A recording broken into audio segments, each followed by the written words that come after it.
It is a rare and dreadful thing when an entire town, its families, its children, its humble routines, falls silent at the whisper of a creature not born of any taxonomy known to man.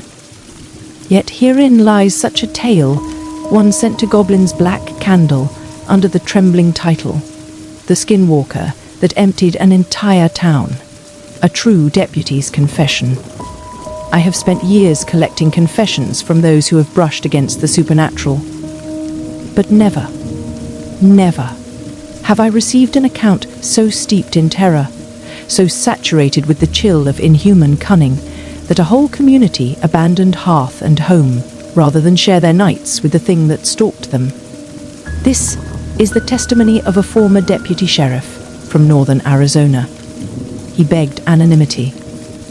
He carried this burden for 20 years, and as Poe once said of the haunted mind, a shadow fell upon my soul. Listen now to his shadow. I took the job, he begins, for quietude, for peace, a place where my daughter might grow beneath honest skies. But peace, as it often does in Poe's tales, was merely the calm before the descent.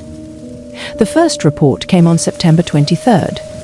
A woman named Holloway, voice trembling like a wind-worried shutter, claimed a face had risen to her kitchen window, not once, but twice. A face too tall, too strangely proportioned, too wrong.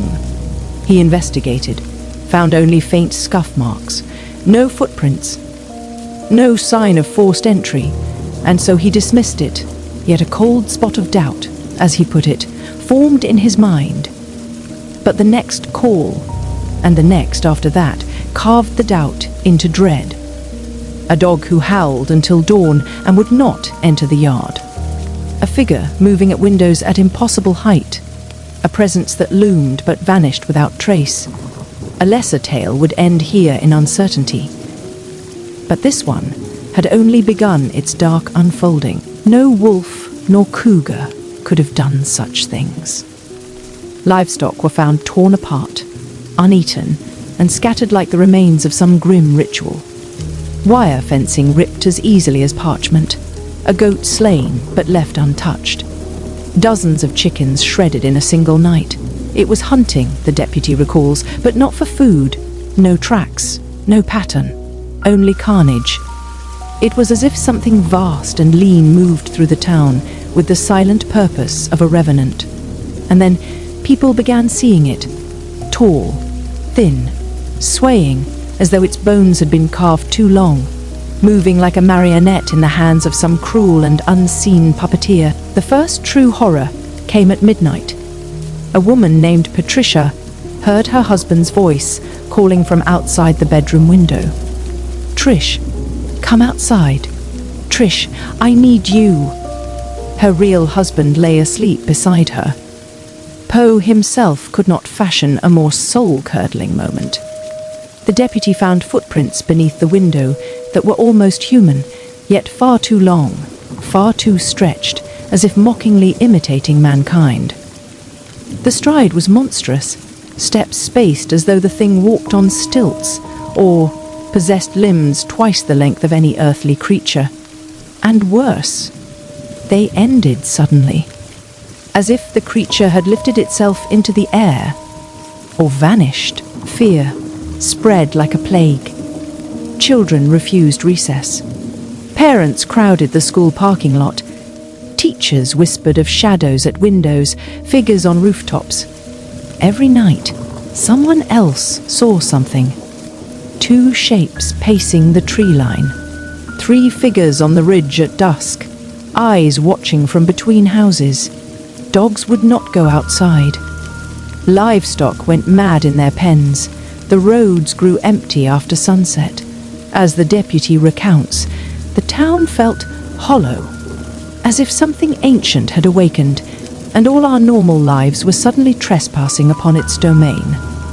For the first time, he felt fear gnawing at him, not for himself, but for his daughter Emily. 5 teenagers fled into town one night, clothing torn, screaming of something circling them in the dark woods, but one girl, Sarah, did not return. The search lasted until dawn. They found her hours later walking barefoot along the highway, eyes vacant, feet torn and bleeding. She would not speak, not to her parents, not to doctors, not even in sleep. She survived, but something inside her did not. Her silence was the town's tolling bell, the warning that no one heeded soon enough. More break-ins, more footsteps, more shadows moving through living rooms while families slept.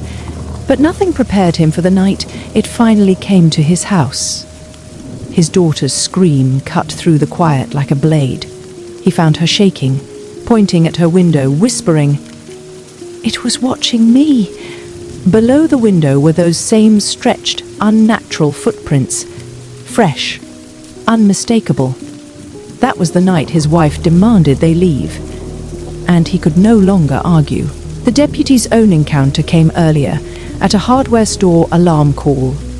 There, at the edge of the parking lot, under the dim halo of flickering lights, stood the creature, a silhouette of impossible anatomy, its limbs too long, its spine hunched like a grotesque bow, its neck stretched, sinuous, obscene. He called out to it. It did not speak. Then, in a motion that defied the laws of flesh and bone, it collapsed to all fours, bending like a folding nightmare, and bounded away with a speed no earthly thing possessed. He did not chase it.